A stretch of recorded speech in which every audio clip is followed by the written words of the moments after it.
All right, Mr. Blay, we've seen over the past couple of days and since Monday particularly, supporters of the NPP besieging a number of offices of state institutions, demanding that the officials there, political appointees mainly, vacate their offices. We've seen some near violence and all that.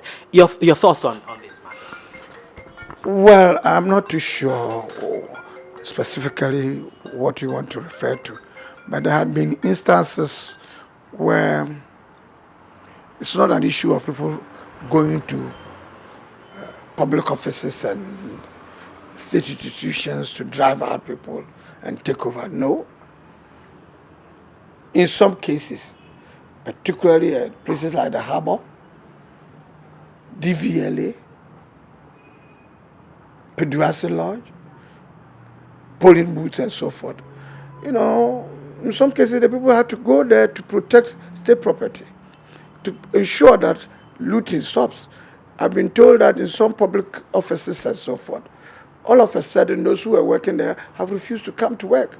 Not because they have been intimidated or been chased out, but they themselves have suspected that maybe because how they came there was purely based on them being members of the party then in power. Maybe some people chase them out, then they've left those public places just to the wind, just to the weather. And people have gone there to go and protect it. Some of our members have gone there to go and protect it. I know that the party and a number of top officials of the NPP have condemned these acts. But beyond the condemnation, what will the party do? Because it seems that's not working. Well, it's not a question of condemnation. I've told you that in not some instances I won't condemn. If they were there to protect property, assets. How do they protect property? They are not security officials. Look, at the Harbour, if people are stealing cars, if people are carrying away items that should attract duties and so forth, containers being taken away without going through the right processes and so forth, I think we should be bold enough to say that stop what you are doing. But it is not the duty of NPP supporters to go around and enforce law and order. In that regard, it's the duty of the police. You are in power now. Your party is in power now. Just notify the police and they'll deal with it, Mr. Blay. Let me make a point. It is your duty, my duty, to stop anybody stealing even an individual's property. If you can, you have good reason to know that what the person is doing amounts to stealing. But we have appropriate institutions. I agree. We have appropriate institutions. No, I'm saying that, that can do that job as well. Cars from the Harbour, taking them away. Are you suggesting that we should wait and go and call the police before they come and stop? You think the party supporters are better placed to handle this than the police? It's not a question of they are better placed, that they will stop them and then refer the matter to the police subsequently.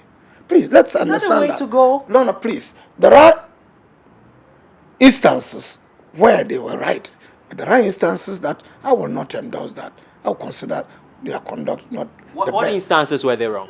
Instances where they will go and lock up, let's say, a public institution or a government offices and so forth. If some of these things have happened, which you are telling me might have happened, I will not endorse it. I will not support it. But I've given you examples that in some cases it's to protect property, state property. If you go to Peduasi and people are stealing louvers, people are removing air conditioners and so forth, and you are a Ghanaian and you know that that is wrong, and you can't immediately get to the police, you stop them. Then why are you doing that? If I do that, you are telling me that we shouldn't do that. So, Mr. Blay, your point is that really these NPP supporters who, in some cases, go around and besiege some of these state agencies and all that are simply enforcing the law. No, they're enforcing the law. I'm saying that we should protect state property. They are protecting state property. State property. They are protecting state property. In some instances. In other instances where they were not entitled to do that, they are not entitled to do that, I will not endorse it. I will not agree that they should go and close DVLA, offices and so forth. But even in the case of the DVLA, we've been informed that in some cases papers are being shredded, documents are being shredded. Say, stop doing that. What people get the suspicion that this is what is happening. But let me make this argument. Tolling booths. In the past, it's been the exclusive preserve of the party in power's members to the exclusion of all other people. Now it's changed. You can imagine people's reaction to that. You say, well, if yesterday you were the one in charge, today you will also have to bite at what is happening. We will also now come and work there because we are Ghanaians. I wouldn't endorse that they should force their way through. But this is a reaction which you must understand within the context.